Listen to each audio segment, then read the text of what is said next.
உலக மக்கள் அனைவருக்கும் வணக்கம். இப்போது நாம் துலாம் ராசியின் தை மாத ராசி பலன்களை பார்ப்போம். குடும்பம். ராசிநாதனாகிய சுக்கிரன் 14ஆம் தேதி வரை அனுகூலமாக சஞ்சரிக்கிறார். வீரியம் நிறைந்த ராகு 6ஆம் இடத்தில் சஞ்சரிப்பதும் நற்பலன்களை அளிக்கவல்ல கிரக நிலையாகும். பழைய கடன்கள் இருந்தால் அவற்றை அடைத்து மன நிம்மதி பெறலாம். அஷ்டம ராசியில் குரு பகவான் நிலை கொண்டுள்ளதால் அடிக்கடி ஏதாவது ஒரு குடும்ப பிரச்சனை கவலை அளிக்கும். திருமண முயற்சிகளிலும் வர்ணம் அமைவது சற்று கடினமே.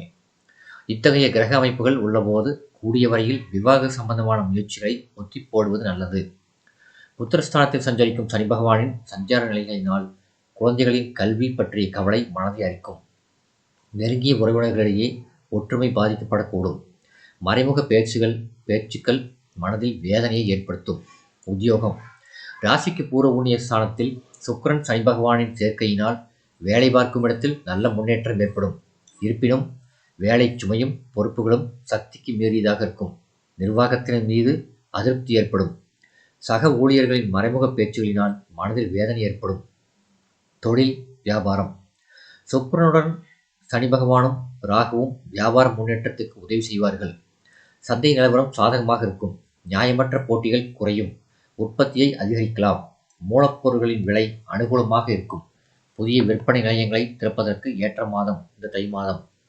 ஏற்றுமதி இறக்குமதி துறையினருக்கு வெளிநாடு சென்று வரும் வாய்ப்பும் உள்ளதையும் கிரகநிலைகள் எடுத்து காட்டுகின்றன. கலைத்துறையினர். ராசிக்கு பூர்வ புண்ணியஸ்தானமாகிய கும்பத்தில் சனி பகவான் சுக்கிரனுடன் இணைந்திருப்பது சிறந்த முன்னேற்றத்தை அளிக்கக்கூடிய கிரக கூட்டணியாகும். சிறு முதலீடும் கூட நல்ல லாபத்தை பெற்றுத்தரும். வெளிமாநில பயணங்கள் லாபகரமாக இருக்கும். கூட்டாளிகள் ஒத்துழைப்பார்கள். நிதி நிறுவனங்களின் உதவி எளிதில் கிடைக்கும். திரைப்படத்துறையினருக்கு சுக்கிரன் சனி பகவானின் சேர்க்கை தக்க தருணத்தில் அமைந்துள்ள கிரக சஞ்சார நிலையாகும். சிறு முதலீட்டில் எடுக்கும் படங்கள் கூட நல்ல லாபத்தை பெற்றுத்தரும். அரசியல் துறையினர். கட்சியில் ஆதரவு பெருகும். செல்வாக்குள்ள ஓர் பிரமுகர்களின் தொடர்பு உங்கள் அரசியல் முன்னேற்றத்துக்கு உதவும். சிலருக்கு கட்சி மாற்றம் ஏற்படுவதற்கும் சாத்தியக்கூறு உள்ளது. மாணவ மாணவியர். கல்விக்கு அதிபதியான புதனும் மற்ற கிரகங்களும் சுபபலம் பெற்று சஞ்சரிப்பதால் இம்மாதம் நல்ல கல்வி முன்னேற்றம் ஏற்படுவது உறுதி. பாடங்களில் மனம் ஆர்வத்துடன் ஈடுபடும். தேர்வுகளில் மிக சரியாக பதிலளித்து நல்ல மதிப்பெண்களை பெற நினைவாற்றல் சிறப்பாக உள்ளது. விவசாயத்துறையினர். வயல்களில் உழைப்பு கடினமாக இருக்கும்.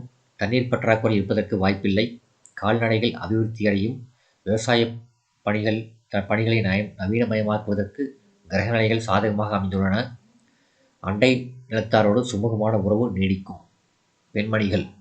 குரு பகவான் வக்கரகதியில் 8ஆம் இடத்தில் நிலை கொண்டுள்ளதால் பணம் பல வழிகளில் விரயமாகும். வீட்டில் பொருள்கள் களவு போக நேரிடும். பரிகாரம். குரு பகவானின் அஷ்டம சஞ்சார தோஷத்தை போக்க அருகிலுள்ள திருக்கோயில் ஒன்றில் மாலையில் தீபமேற்றுவது சிறந்த பரிகாரமாகும். சந்திராஷ்டம தினங்கள் தை 24 முதல் 26 காலை வரை. இந்த வீடியோ உங்களுக்கு பிடிச்சிருந்தா லைக் பண்ணுங்கள், ஷேர் பண்ணுங்கள், சப்ஸ்கிரைப் பண்ணுங்கள். நன்றி.